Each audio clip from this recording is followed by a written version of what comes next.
Man, what is up, everybody? And of course, this is your man GIMO, aka non-GMO. Man, we are in here. Um, let's go ahead and do this.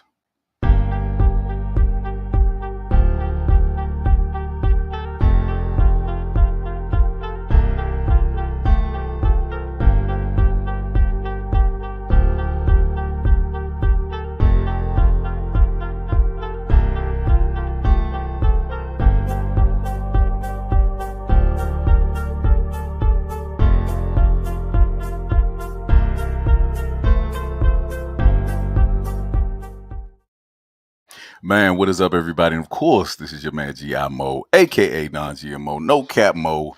We are in here for the actual rush hour. You dig what I'm saying? It was a couple of things that I wanted to go over. We miss y'all, of course. And yeah, let's go ahead and share this screen real quick and see what y'all think. Let's go ahead and do this. So as y'all know, in the news, there have been a lot of things going on, right? But this young lady and her son in Chicago, her son represented for a guy that wanted or felt like he wanted to hit a woman. That said 14-year-old, her son, put that man's wings straight on his back and sent him straight to heaven or hell, wherever the hell he's going. Let's go ahead and watch this real quick. I'm Carlisha, CARLISHIA. Last name is Hood, HOOD. Thank you for being here. Thank you for the support for me and my family. On June 18th of this year, my life changed. My son's life changed. I've experienced pain in many ways that I would never have thought, never. What happened to me was totally unnecessary. Never in a million years would I have imagined being brutally attacked, beaten, and then arrested. I am thankful that the Cook County State's Attorney dismissed the case. I am also thankful to have my son with me and by my side, and also his charge. Hello, everyone. I'm Carlisha, is being dismissed. I thank my family for supporting me and the people all over the world. The people did not play. Yeah. And I just thank God everything was revealed. And just everybody who has been praying and rooting for us, I just thank God for them.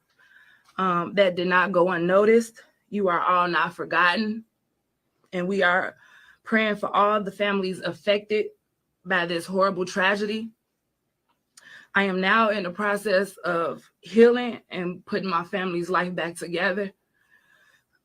During this trying time, we ask if, we could please have space to rest and recover from this life-altering situation. And that you all continue to keep us in your prayers. In the near future, I will be able to respond to outpouring just being this. So, as y'all well know probably by now, that there have been cases like this, right? But there has never been any precedented case that they have actually dropped the charges. Usually they would charge both, right? In this situation, I know for a fact that how I was raised, that I would represent for my mother.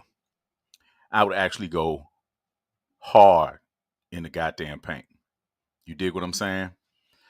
She's currently getting ready to sue the city of Chicago for, what is it? For, let me double check real quick. She's suing for distress and just the mental breakdown of being tackled, being subdued by the law and the authorities. Bravo to you. Bravo to Cook County for dropping the charges. And bravo to that young man who represented for his mother. In a time where black males are under fire for not protecting black women, This is the perfect example on both sides. Here you have a young fool who obviously, and I pray that he was under the influence and that he didn't know what he was doing, because as we've seen, he has 2 twin daughters, right? He never once thought about them. He never once thought about his mother. He never once thought about any woman, grandmother, ancestor in his family before he struck this woman violently. He deserved every round that was emptied, and that's just part of life. You know, when you play stupid games, you get stupid prizes, they like to say, right? So, bravo to that young man for representing, and the fact that all charges was dropped, that is a true hero right there. Her background is pretty dope too, y'all. Make sure y'all check her out. Follow her if you can find her on Instagram. I'm not sure. I'm not sure exactly how it's gonna go for her, but make sure y'all check for her. She was in a movie with DC Young Fly, and she played an authority figure or a security guard. So she has a beautiful history too. But shout outs to the son, shout outs to the mother. Young men, we don't hit women. We just don't. We just don't. We just don't. Words are hurtful, yes. They can make your blood boil. But as a man, you have to know deep down inside that this is not where it's at. We do not throw hands with women unless it's necessary. I've never felt the need to, and I hope that y'all don't. So, shout outs to that young lady. I'm gonna share something else with you. And Trick Daddy is acting a fool. All y'all got something to say about JT. Oh, she was ratchet too ghetto. That's what you get when you with a man. Actually, I thought she represented. I heard some over there, some fuddy duddies and all that shit was over there talking about what they gonna do to her, man. Y'all ain't gonna my homegirl, man. That's my homegirl, man. That's my homegirl. That's how my react. That's how they behave. That's how we raised them. What y'all expect out of it? She ain't do wrong. Now, if you seen my mama cut up, then you'll be like, oh, nah, that was a little absurd. But JT did what a typical Miami nigga would do to a Miami and definitely a nigga that ain't from Miami. If you ain't ready, if you can't handle it, you ain't got thick skin. Now, of course, we got Trick Daddy in the news. If y'all didn't hear about it, on BET Awards in the ceremony, JT decided to throw a cell phone at Lil Uzi Vert. That in turn obviously had him emotional enough to represent for the Florida women. Now, again, ladies, don't ever say that men or black men don't protect y'all, okay? Because in lieu of not controlling her emotions, he just spewed that out. And he's encouraging that, you know, if you're going to mess with a Florida woman, which we know as many times as I reported on Florida craziness, that's just the way they are. You dig? So I find it hilarious and I find it funny that this is even going down. I mean, it shouldn't even be spoke about. I guess content over everything. You dig? So, yeah, that was crazy to me. Let's see what else we got in the news, everybody. This is just the rush hour. I really ain't got a lot to preach about. So, oh, this is crazy. I want y'all to listen to this. What I did on the street, I did. You can keep using that BS. What did you do? Say it. Say BS. what the fuck you did. What'd you do? Huh? What did you do? I did a lot. It's all over the fucking What did you street. I do? don't know. What did you do, Sammy? I'm involved in 19 What felonies. did you do? 3 fucking mafia Oh, wars. that's your badge of honor. Your badge of honor. You killed 19. You put a gun in the fucking back of 19 guys. That's your badge of honor. I didn't shoot 19 guys. I'm involved in 19 murders. Good for you, Sammy. What a hero I'm involved in 3 mafia wars. What a hero. What did I do? I ran the construction business with unions. What'd you do with the fucking phony bullshit with the gas and taking down performers? What's your father's name? Phony? Yeah, phony. Yeah, Sammy. You fucking you didn't even try to shake down Michael Jackson. It didn't work. Oh, Sam, what I did on the street. So if y'all haven't been paying attention, those are two former mafia bosses, Sammy the Bull and Michael. Goddamn, I should have did my research. Really doesn't matter to either anyone out here. But as you know, both of them have been on Vlad TV. And usually the most surprising thing about this is that you usually see black gangsters doing this. Like you usually see the rappers going back and forth. These guys have served so many years in prison that it's crazy, right? And they are going at it. They are trying to talk about what they've done in the streets, how much work they have put in. One is damn near 80 years old. The other one I know for a fact, it's Michael Franzese, okay? The other one is 65, going on 70. So what we're starting to realize in the age of social media, that everybody wants to be gangster. Everybody wants to know how much work they put in.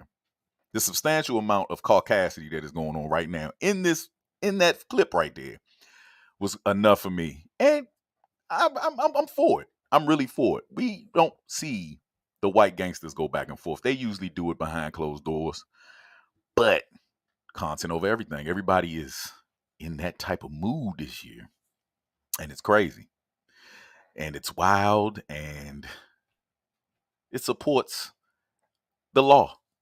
Okay, the reason why people are locked the fuck up for years and years and years and years, that these older gentlemen, one who is damn near in a walking chair, in a walker, excuse me, and in a wheelchair, who committed 19 crimes that were associated with murders, okay, is sitting up here talking shit, talking smack about the work that they put in. Wow. I never thought I'd see the day. Most white folks, they keep that shit to themselves. They don't really say much, but they did it. You dig? Let's see what else we got in the news. This is the Rush Hour with your man, G.I. Mo. All right. Let's go ahead and go back to the IG in the footage. All right. So we have here, I wanted to put something educational up because this is dope. I've always wanted to have a family compound, and I didn't know how to build one or where to start at. And convincing my family to give up everything, and we all live in the same vicinity. For some reason, nowadays, we don't get along with family anymore.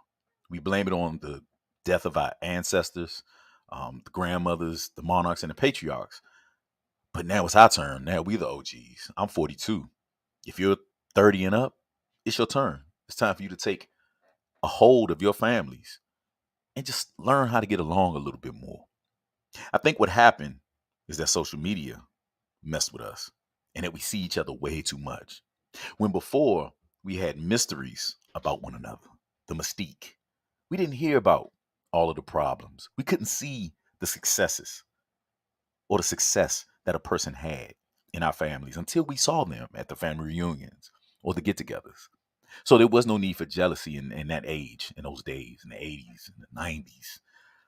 It was a mystery, and you had a chance to, you either had to call or you had to show up. And now here we are in the cyber world where you're always around. Now I'm thinking, are we all playing God? Let's listen to this, everybody. This is a family compound. It's when you buy your own plot of land and build a small neighborhood of homes for you, your parents, your brothers, your kids, and your grandkids to help each other out. And my company helps you make this a reality. Let me explain. It's the 1950s, and up to this point, family compounds were the standard throughout human history. But once World War II ended, veterans started using government loans to buy into suburban developments that split the family compound apart. This shift from compound family living to nuclear family living resulted in a weakened family unit. Increases in depression, isolation, divorces, fatherlessness, abortions, all of these things stem from the shift away from compound living, the way of life God intended. So that's why we're making family compounds great again. At Axis Centralized Real Estate, we offer done-for-you 10-acre off-grid homesteads, with each homestead coming with everything you need to move your family off the grid once and for all without giving up modern amenities. This includes 10 or more acres of land, custom homes, off-grid utilities, farming infrastructure, and most importantly, the option to have as many homes as you want to form your own family compound. So if you've always talked about buying 10 or more acres of land for you and your family and starting your own compound, please go to the link in our bio to design your own ranch and receive a free cost estimate, because this. All right. So you got your daily dose of education. I found that interesting. I have been dreaming of building a family compound on land with my family. I love my family. Even though we beef, even though we have problems, I love the idea of being around my family. Here it is. When you do these compounds, you buy it outright. Usually it's just taxes after that point. You know what I mean? There are no mortgages. And naturally, you you you're around your family constantly. I remember reviewing this with a family in Houston. In Houston, they did this. And because the grandmothers and the uncles and the aunts were so spread apart and they couldn't see their nephews and nieces when they wanted to, they all built this compound, and it's all connected, right? It's like a big apartment building, but it's just one level, rancher style. And when they did it, they were able to save a lot of money. They were able to see one another, care for one another. I don't know what happened. Well, he explained that the nuclear dynamic happened. And when nuclear happened, that's when it just exploded. We all spread apart. We all went for self. When back in the day, I remember when I used to go to North Carolina to visit my grandmother, everybody lived around the corner from one another. You could walk up the street to your uncle's house. You can, go around here in the corner, and there were plots, and there was just a lot of family, just unity, and everybody could care for one another and make sure everybody was okay and check on one another. I saw a lot of my cousins. We played ball together, and I'm noticing that when the nuclear dynamic happened, that's when everything went awry. I don't know how they did it, how they pushed that upon us, but they did. And so everybody, if you want, hey, make sure you click that. Let's see. Let me expand that real quick.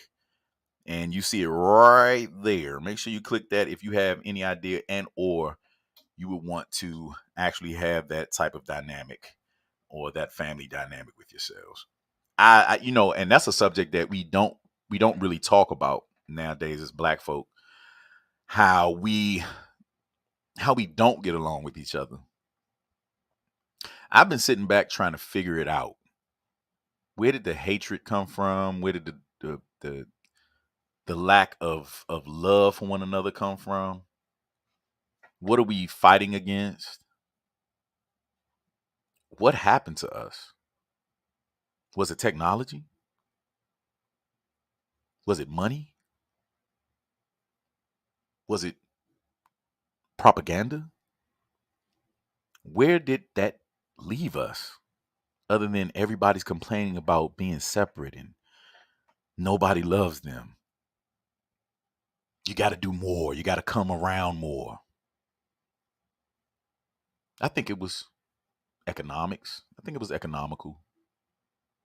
I think that a lot of it had to do with the rigmarole or the day in, day outs, the rat race that we are attached to nowadays. Driving 45 minutes in traffic when you're only 15 minutes away from your job. Overpopulation. Greed. How do we look at each other, our blood, and don't want to love them? Where do we go wrong as a people? How do we kill our own blood? I remember, man, I don't even understand it. I don't know. I know there was a shift. I remember the 80s, everybody was tight. The 90s was we were real tight. And then the 2000s happened and it just changed. It's changed rapidly. And we saw less of each other. We stopped caring about each other. We started talking about each other. social media came out. We started seeing more of just the great things that happens to us.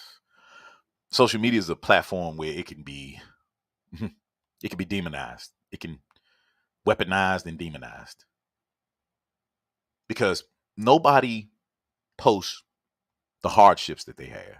And then when you do, you're looked at as a fool, an idiot, below or beneath other family members that have had success. And then when you are doing bad, you only post the good times. So it's just a snapshot. It's not the truth. It's not who and what you're really going through. And so people start being envious, in my opinion. This is just my opinion. And it turned on us. Social media turned on us.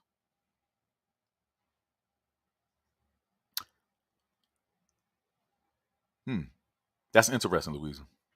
The separation of family happened way before technology. There are a lot of family hurt and secrets that aren't dealt with, which pushes family. Also, our grandparents, uncles, and aunts begin to pass. I'm not going for that anymore. I'm not going for the grandmas and the aunts passing. That is total malarkey. That is an excuse. That is a moot point. That is the same damn thing that has been happening since my great grandmother passed. They weren't the glue. The family, the people, the individuals are the glue. It's not the patriarchs and the monarchs. It's not that. It's us. We got lazy. Gas prices went up. You got to work more. You're more likely to lose your job. We started going after these dreams of being rich and being millionaires. Them being the glue has nothing to do. They can't be the glue. We are all the glue. We are all there. We are all right there. Blaming the death of an ancestor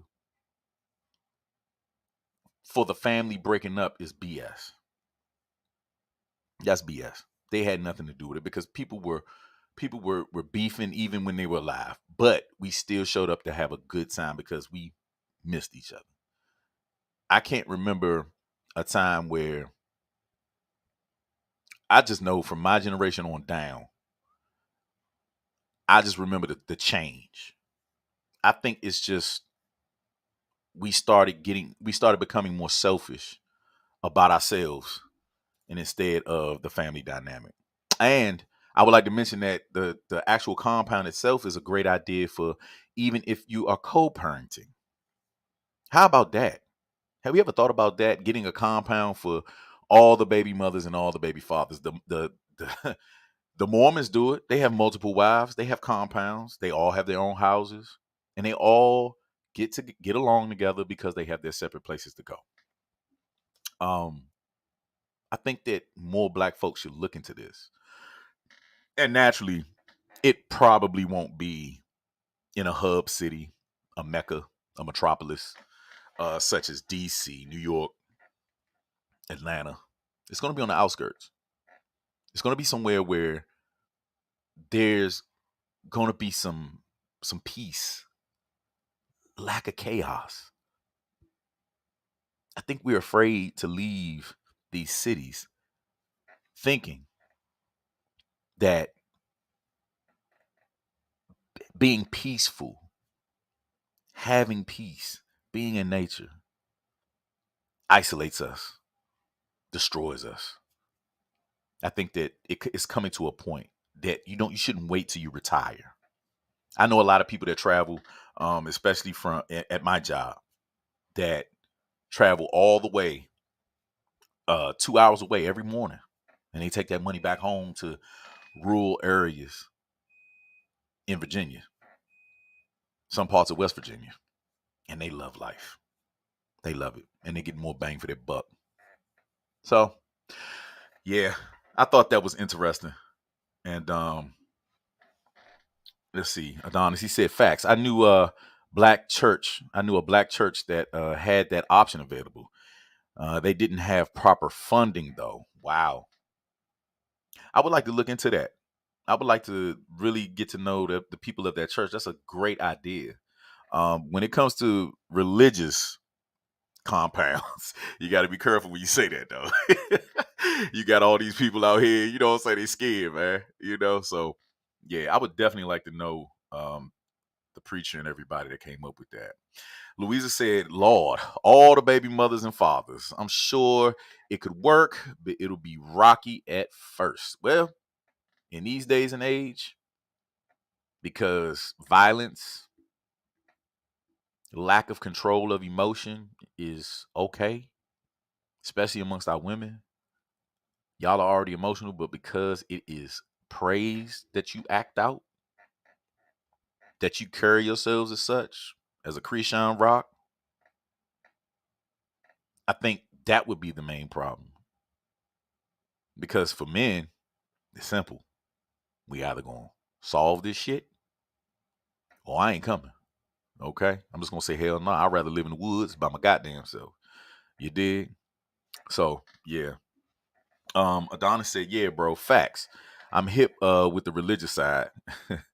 Everybody's not comfortable with how judgmental churches can be. They definitely different though. That's another thing too. I don't like to talk about religion. I don't like to get into it because everybody has a faith, whether it be underneath a roof, whatever deity you worship, whoever you call God, that's on you. I just like great human beings. I've never ran into um, a person that I couldn't get along with when it came to religion. So I enjoy the person, it's themselves, the people. If you're joyous and you ain't talking shit and you ain't faking, you know what I'm saying? Just while you underneath this roof, hey, let's get together. Let's talk. Peace is something that, and love is just something that is the human element. That's something that we deserve. That should be free and off the top. And I'm gonna leave it at that. I'm not gonna go deep into that. Let's see what else we got here before I get off. This is the Rush Hour with your man, G.I. Mo. And of course, I just thought I'd do an impromptu improv. Let's see here. What do we have here? Oh, speaking of religion, let's go ahead and talk about how do we deal with a family member passing. A lot of us, we talk to our parents, but we don't get educated on how they dealt with a family member passing because, of course, their parents had to leave this planet, this plane, but they never taught us how they got through it. Did they deal with it with drugs? Did they take it out with sex? Did they go ultra religious? Let's see what my man KRS-One has to say. It's the God right here. Let's listen. When family members pass, it means that something great is about to happen in your life, and you need guidance from the other side. What's up? In a weird way, when Scott LaRock passed, he was killed in the Bronx. That's when my guidance started. When you have a parent that may go, a brother, a sister, a son, it's painful to deal with, but you have someone on the other side now that you can communicate with. What a great privilege that is to have someone on the other side that's outside of space and time. Appeal to that person, talk to them, leave his favorite food out, his favorite drink, leave it out. Let him know that he exists. Wow. And you'll see the guidance. It's ancient. Africans been doing this. We never understood that, ever. That we never understood. We always knew our ancestors were on the other side. They just wasn't with us physically, and one foot in the spirit, one foot in the material. Now, that was profound. That was profound. Now, all of us have gone through the pain, the struggle, the isolation when a favorite person of ours passes away. I'm getting ready to go to my great uncle's funeral Friday. I've lost two fathers. adopted and birth. I've lost a ton of family members. I have not once harnessed anything spiritual like that. I know in Japan, China, a lot of Asian cultures, India, Asian, they actually leave out food, beverages for the ancestors. I think Hispanic, a lot of those, South Americans are still in touch with that vibe. American, no, not so much. So I thought that was profound what he said. And I looked at death a little bit differently once I got that word from that brother. KRS-One has always been a philosopher. He'll bury you in a rhyme though. He will eat your food, okay? But he's always been one hell of a philosopher that's always been in touch with um, African traditions, American traditions, Black traditions. I myself took note, and I would try my best to not mourn as hard as I have in the past, almost destroying myself because I lost a loved one. I always sit back and I say, death of a loved one isn't painful for them. It's more painful for the living. The words that we haven't spoke to them in years. The time that we didn't spend with them, too busy chasing money. Our pride getting in the way. Arguments. I think that is what makes it painful to lose someone. I think that is the reason why we go through so much grief when we have a passing of a relative or an ancestor. Is that we never tried, and or we were too busy distracted by the glitz and glam of the rat race and trying to make money, trying to get to the millionaire status, to show off to the world what we are, when in the end we're the most over the top, grieving, crying, screaming people at the casket.